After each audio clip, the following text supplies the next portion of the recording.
There is a side of every human being that most of us rarely talk about. A hidden side. A darker side. A side we try to ignore, deny, or bury deep within ourselves.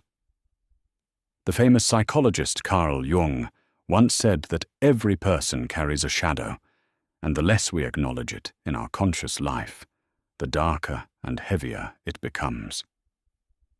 This shadow is not some supernatural force. It is simply the parts of ourselves that we do not want to see. Our fears, our jealousy, our anger, our insecurities, and sometimes even our hidden strengths. Understanding this shadow may be uncomfortable, but it might also be one of the most important journeys a person can take. Think about it for a moment. Have you ever reacted strongly to something someone else did, and later wondered why it bothered you so much? Maybe someone seemed overly confident and it annoyed you. Maybe someone spoke their mind, and you felt irritated by their boldness. Sometimes, the reason these things disturb us is not because of the other person, but because they reflect something within ourselves that we have not accepted yet. Jung believed that the shadow represents all the traits we reject in ourselves. It is, in simple terms, the version of ourselves we pretend does not exist. Many of these traits feel uncomfortable because society has taught us to hide them. From childhood, we learn which behaviors are acceptable and which are not, so we push away the parts of us that might make us look weak, rude, selfish, or aggressive. But the truth is, pushing these traits away does not destroy them. They simply move into the unconscious mind, and once they are hidden there, they often appear in unexpected ways. A sudden outburst of anger, a moment of cruelty, a sarcastic comment during a friendly conversation. These moments are often glimpses of the shadow escaping into our awareness. But here is the interesting part. The shadow is not only made of negative qualities, it also contains positive traits that we have suppressed. Confidence, creativity, assertiveness, ambition.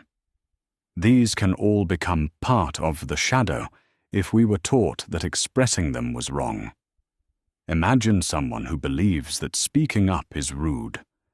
That person may avoid expressing their opinions, even when they deserve recognition or a promotion. Over time, this repression can lead to frustration, resentment, and self-doubt. Ironically, the very strength that could improve their life remains hidden because it was pushed into the shadow. Jung believed that personal growth begins when we become aware of this hidden side.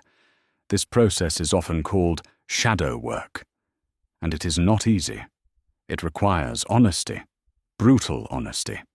It means observing our reactions, our emotions, and our behavior without excuses. When something triggers us emotionally, instead of blaming others, we can ask a difficult question. What part of myself is being reflected here? One powerful place where the shadow appears is in our dreams. Jung believed that dreams often reveal hidden aspects of our personality. Sometimes the shadow appears as another person in the dream, often someone of the same gender as the dreamer, confronting us or criticizing us. These dream figures may represent the parts of ourselves we have ignored. In a way, they act like an inner judge, forcing us to acknowledge something about ourselves that we would rather avoid. Facing the shadow can feel uncomfortable, even frightening.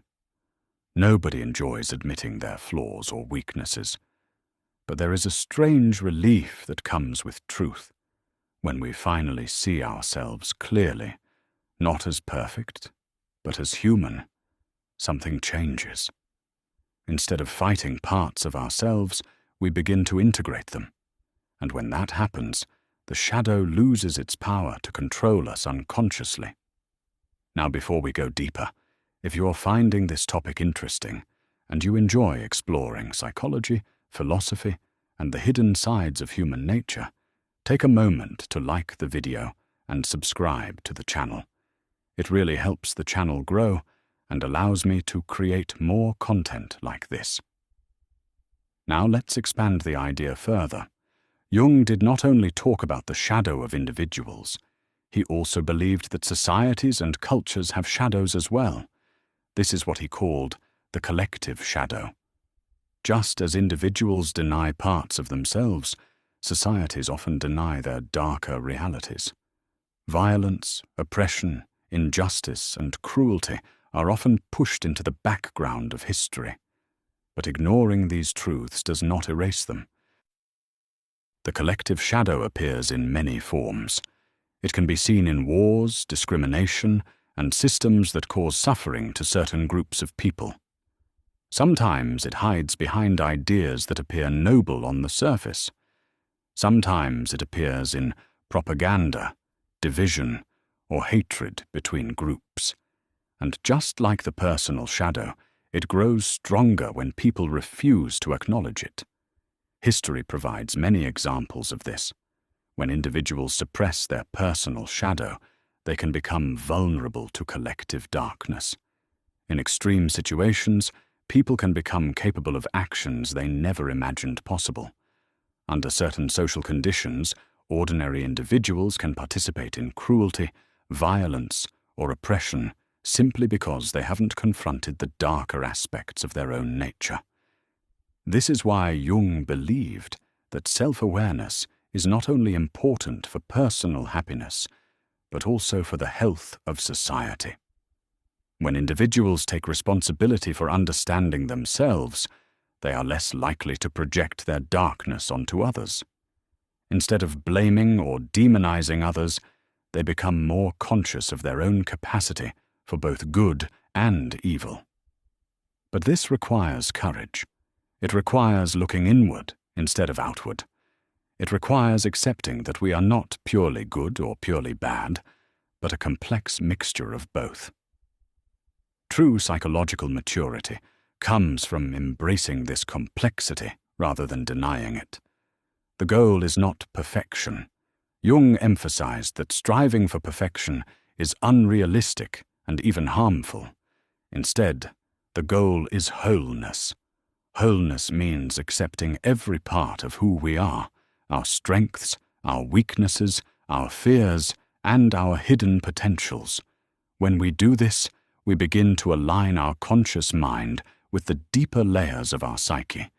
This journey toward wholeness is something Jung called individuation. It is a lifelong process of becoming fully ourselves. It means exploring the depths of our personality, understanding our contradictions, and gradually integrating the unconscious parts of our mind into awareness. And while this journey may be uncomfortable at times, it is also deeply rewarding. Because the more we understand ourselves, the less we are controlled by unconscious impulses.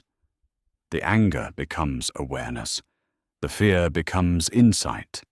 The darkness becomes a source of wisdom. In the end, the shadow is not something to destroy. It is something to understand.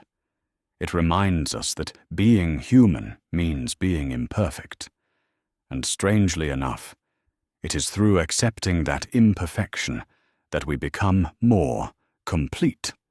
Because, as Jung beautifully suggested, there can be no light without shadow, and no true understanding of ourselves without embracing the parts of us we once tried to hide.